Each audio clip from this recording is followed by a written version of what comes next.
Essa semana, pessoal, inclusive virando a página aqui no Morning Show, tivemos novos desdobramentos da polêmica envolvendo a assistente de palco Juliana Oliveira e o apresentador Otávio Mesquita. Tá dando o que falar nas redes sociais, nesse vozerio, vários personagens aí sendo citados. A Juliana, inclusive, se pronunciou nas redes sociais afirmando que tomou medidas internas após o suposto episódio de assédio, mas que não recebeu apoio da emissora, do SBT ou do apresentador Danilo Gentili.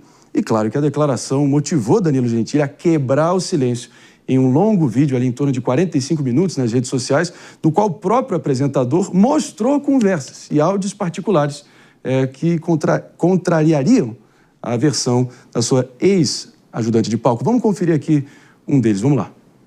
A gente tem as imagens do SBT, nós vamos sentar, nós vamos analisar as imagens, nós vamos entender. Uma vez que a gente entra lá no departamento de RH do SBT, Juliana, a gente manda as imagens para perícia. Porque o assédio que você está alegando que você sofreu foi filmado por um monte de câmera. A gente manda para perícia as imagens. Entende? A gente tenta conseguir um material bruto. E a gente manda para lá. Então, assim, eu acho que a gente tem que ir até o fim.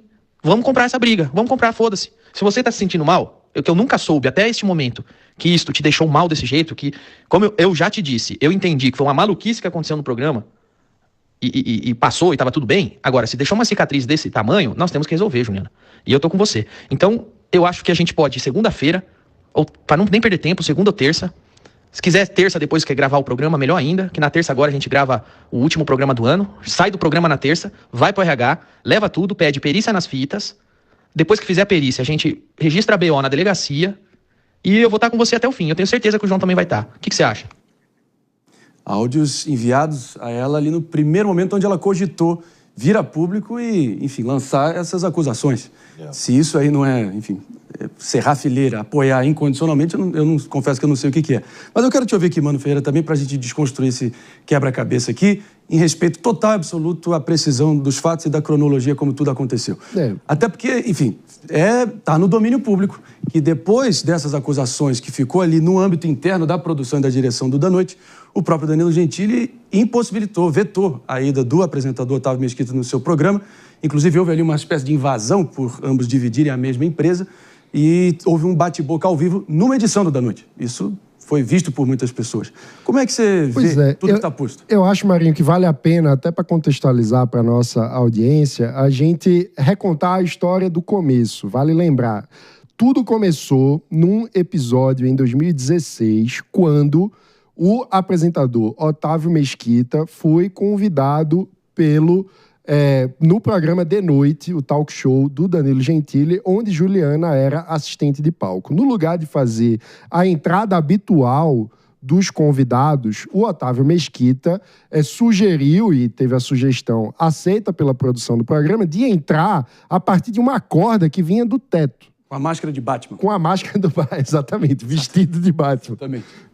E aí, o ponto eles teriam ensaiado essa entrada antes, onde a Juliana, nesse ensaio, tinha o papel de ajudar o Otávio Mesquita a se desvencilhar da corda, uma vez depois dele descer, e até aí, em tese, estava tudo bem. O que aconteceu na hora da gravação valendo? O Otávio Mesquita teria feito uma atuação, digamos assim, mais atabalhoada, passando a mão em muitos lugares. O Danilo Gentili, inclusive, diz que nessa confusão meio maluca, o Otávio Mesquita teria passado a mão nas partes íntimas do próprio Danilo Gentili. Exatamente. E a Juliana depois também alegou que Otávio Mesquita teria passado as mãos em suas partes íntimas, nos seios e em outras partes. Fez comentários, enfim, tidos ali pela Juliana como constrangedores. Ela ficou visivelmente desconfortável, de acordo com o relato dela, mas para ficar claríssimo aqui, ela não foi tão veemente na forma com a qual ela foi buscar alguma reparação logo após o acontecido em 2016. Sim. Esses áudios aí do Danilo, que a gente acabou de projetar, são de 2020, uma conversa ali com o João Mesquita, até onde me consta, esse é o nome do diretor do Da Noite, que inclusive não tem nenhuma relação com o Otávio Mesquita, que fique claríssimo para a gente sublinhar isso aqui, e com o próprio Danilo, onde aí sim ela veio a público principalmente após o caso Dani Calabresa e Márcio Smelling. Maria de Carlos. Olha, isso reflete muito um comportamento, não estou aqui acusando ninguém de nada, mas se uma situação dessa e de fato ela foi assediada, aconteceu, né, se de fato o assédio aconteceu, isso é uma situação muito corriqueira que acontece com as mulheres no dia a dia do Brasil e no mundo. Muitas vezes o assédio ele é sutil, a gente não percebe, a importunação sexual, inclusive eu e o Mano, a gente estava até aqui discutindo, né, ninguém é advogado jurídico aqui e criminal para, né, entrar nos pormenores, mas existe a diferença entre o assédio e a importunação sexual. A importunação é um ato muito mais grave, né, de acordo com a nossa justiça brasileira, que pode levar 1 a 5 anos de prisão, enquanto que o assédio leva de 1 a 2, 3 anos de prisão. Mas mesmo assim, para as mulheres é algo muito sutil. Nunca houve, por muito tempo, né, a governança não era essa, a questão do assédio não era levada com a devida importância que deveria ser levada. Então, como mulher, eu me solidarizo a todas as mulheres que já viveram uma situação como essa e que, de fato, justiça seja feita se aconteceu. Mas, mulheres, qualquer situação que vocês estejam e se sintam desconfortável, que vocês sintam que, mesmo que sutilmente tenha passado ali da linha, se atentem a isso, prestem atenção e não tenham vergonha de falar com pessoas que vocês confiam, com a sua rede de confiança e a denunciar, caso seja preciso. E que fique claro que a própria Juliana seguiu na emissora por muitos anos após o ocorrido que a gente está repercutindo aqui. E essa novela toda já está numa espécie de terceiro ato e ganhando pitadas de show de horrores, tá? Até porque o próprio Otávio Mesquita foi defendido no programa do Ratinho. Aí vem a Juliana agora acusando Danilo Gentili de não ter prestado nenhum apoio.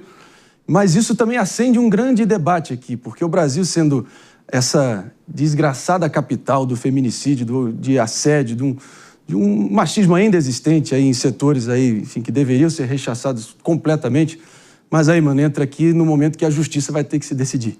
Até porque houve uma mudança muito claríssima, assim, incontestável, na Lei 12.015/12015 de 2009, onde realmente houve uma ampliação do escopo do crime ali em 2009, né? No Código Penal houve essa mudança, que prevê que o crime de atentado violento ao pudor, que consiste em constranger alguém a praticar um ato libidinoso, né? É o que parece, que fique claro que é o que parece o que a Juliana sofreu, mas parece que com essa mudança o crime parece ser tratado também como um estupro sendo configurado, né? O que leva a essa acusação atual contra o Otávio Mesquita. Então, como fazer para punir adequadamente, tendo essa margem, essa zona cinzenta? E a zona cinzenta é bastante grande em casos assim, que são muito complexos. Porque, veja, a gente está falando, por um lado, de um contexto artístico, um contexto onde havia, em tese, um número, em tese, roteirizado. Qual seria o problema? Seria o ponto que fugiu do roteiro, fugiu do consentimento. Então, uma parte da cena estava em comum acordo, uma outra parte não. Aí tem uma questão sobre o aspecto artístico, que muitas vezes, cenas têm uma margem de improvisação. Isso é um ponto. Então, até onde vai uma improvisação infeliz, que poderia ser um erro, digamos assim, de trabalho? Alguém que está ali no jogo, mas é como se fosse numa metáfora, num jogo de futebol, tem uma diferença entre uma entrada que sai um pouco do ponto e constitui uma falta, é muito diferente de uma agressão física que poderia levar a um contexto judicial diferenciado de agressão violenta. Então, imagine que, sei lá, numa falta alguém quebra a perna. Isso, ainda assim, não seria, em tese, configurado como lesão corporal. Por mais que, muitas vezes, o torcedor diz, esse devia ir direto para a delegacia. Mas o ponto qual é o limite dessa zona quando a gente está falando, seja de um jogo de futebol, mas, nesse caso, de um contexto artístico? Porque se passou do ponto e a Juliana sentiu-se ofendida, sentiu-se violentada, a discussão é extremamente válida, né? Até onde vai esse limite da improvisação, onde é que vira violência? Agora, David, quero te ouvir também aqui no seguinte sentido, porque tem muita gente já resgatando outras cenas aí da longa trajetória da Juliana no Da Noite, tentando colocar lá, mas é a suja falando do mal lavado, né? Porque ela teria feito também, enfim, movimentos em tese beijado indecorosos no Luan Santana e no próprio Otávio Mesquita, no Clube das Mulheres, né? Num quadro. Mas a diferença fundamental, meu amigo e minha amiga, vamos ser justos aqui, foi tudo roteirizado. Eram atos em cena previamente acordados ao contrário ali do movimento que o Otávio Mesquita tocou nela.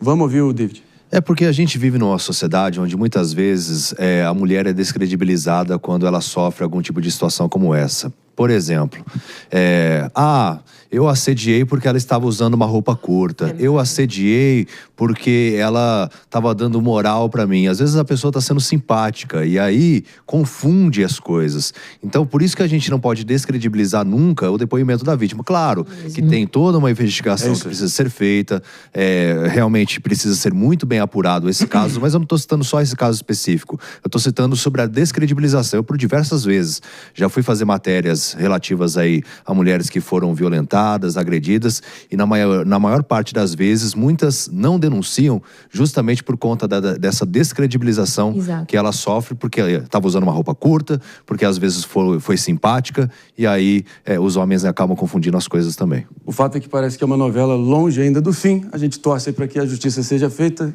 que as pessoas sejam punidas adequadamente e não caia num justiçamento para tentar fazer as correções do que aconteceu no passado e aí, enfim, errar na dose, né? Justiça seja feita é o que a gente torce aqui. Mas